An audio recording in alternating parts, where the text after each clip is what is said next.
Welcome to the July Cheese Club here at Scardello, and this month we are excited to be focusing on Italian cheeses, Italian accompaniments. I was very lucky, my sister got married there last month, and so got to spend some time there, and I wanted to theme this month based on just some fun adventures in Italy, and so we have tons of great stuff. I'm joined by Alejandro, and we're going to be talking through a little bit about what we've got going on for the club. So for our standard club, we start out with our Pecorino Toscano.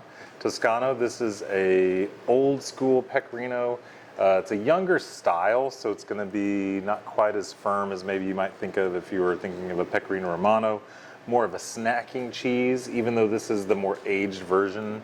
They make a much younger version, but made in the Tuscan countryside, sheep's milk. For what I've tried, especially just doing sheep's milk month last month, you'll be able to identify those flavors. This being a Pecorino, not so crumbly or dry, which one you're used to, maybe from last month, or even something like a Pecorino Romano, like Rich mentioned, a little more snacky, younger, and definitely more subtle flavors. Yeah, and then of course we couldn't do Italy without doing the classic Parmigiano Reggiano, of course. We have to have Parmigiano Reggiano in the box, and so that's what we've got. The Parm that we carry is made by small, fantastic producer Bertinelli at Farm 3030. When we get these wheels, they're aged for 2.5 years or more, and so they're always going to see 2 summers of aging. Lots of fruity flavors, savory notes, just really good stuff. If you guys familiar with the case or the shop itself, sure you know how prior we having just one Parm, and Bertinelli is the one that we always have, and like Rich mentioned, you'll notice all those fruity notes, especially pineapples. Those summers is a very important thing going on in the wheel, and it gives the cheese so much flavor, but you still get that crunchy, slightly, lots of crystallization texture that we're used to from Parm. Yeah, it's delicious stuff. We've got a couple of new cheeses to the shop that are going into this month's club selection. The first of which is Margot. So this is a cheese that is based on kind of a local classic, but the cheese is washed with the Margot beer, a local beer. And when you taste it, it's got a nice semi-soft texture, but you can definitely taste some of those like fermented notes. Sure. Going on in there. The beer does impart a lot of flavors, and I would compare to this something very close to Taleggio, so everybody's familiar with that, because it has a little bit of that booziness going on from the beer too.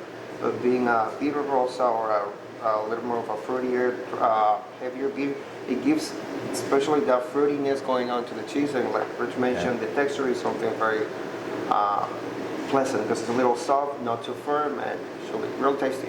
Yeah, it's delicious. Our other cheese for our standard club is this guy, this very rustic looking wheel, Castel Rosso. So this has been, the family that makes this cheese has been making it since 1894, so multi-generation, very old school, very rustic in appearance.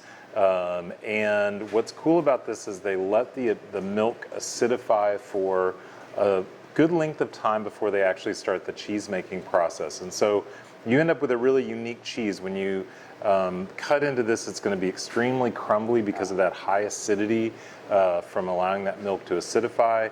And then also you just have some really bright notes. So like one of the ways you can tell acid when you're tasting wine or cheese or anything is just notice how quickly your mouth starts to water. And once you put a bite in your mouth or take a sip of something, that gives you kind of how acidic it is. And this is a beautifully acidic cheese. It's a very unique cheese, and if anybody remembers how 2 months ago we had Finback, a cheese that is also made in the same cell, they let the curds acidify a little, so you notice how it makes, like you say, the side of your mouth almost like water a little, because you can take how much lactic acid's going on, or not that, but like the acidification of the curd.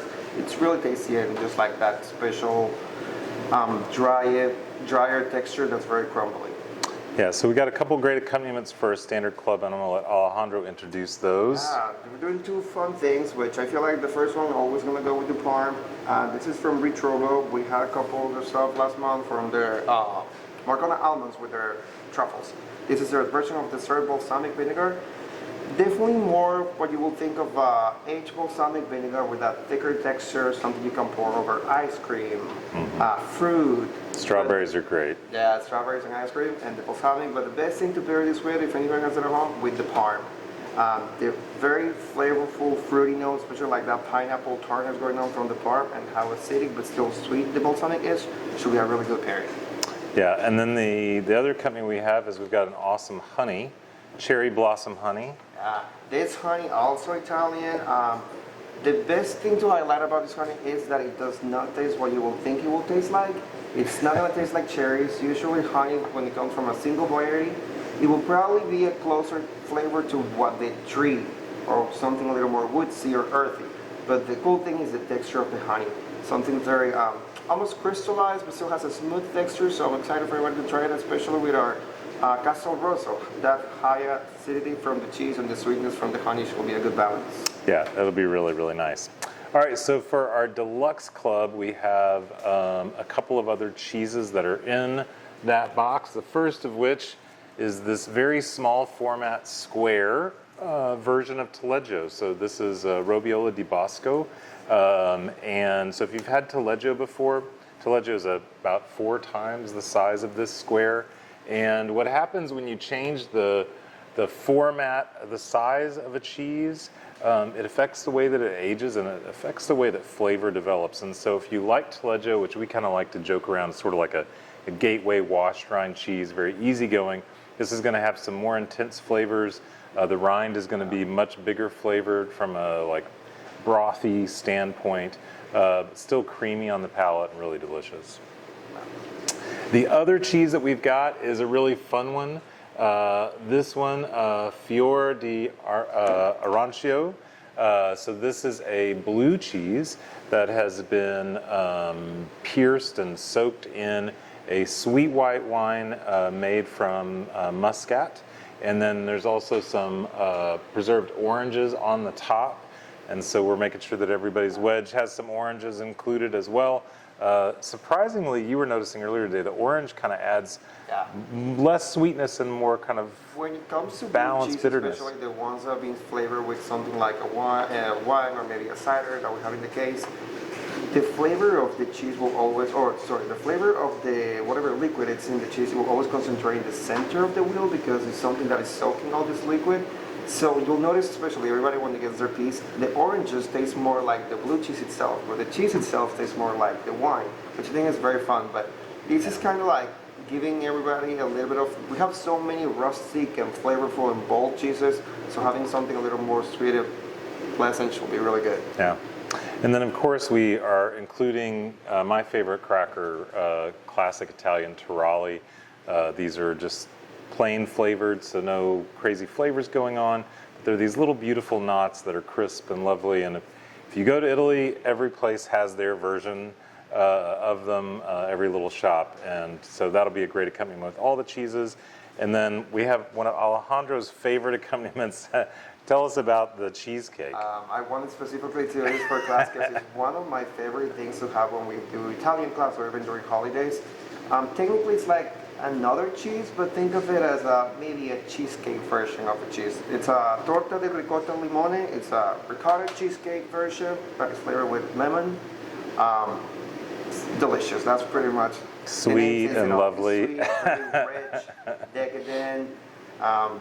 A little bit goes a long way. It's very, very rich in texture as well because of the ricotta, but she'll be really good with everything else. Especially a little piece of that and the blue cheese on top should work really well.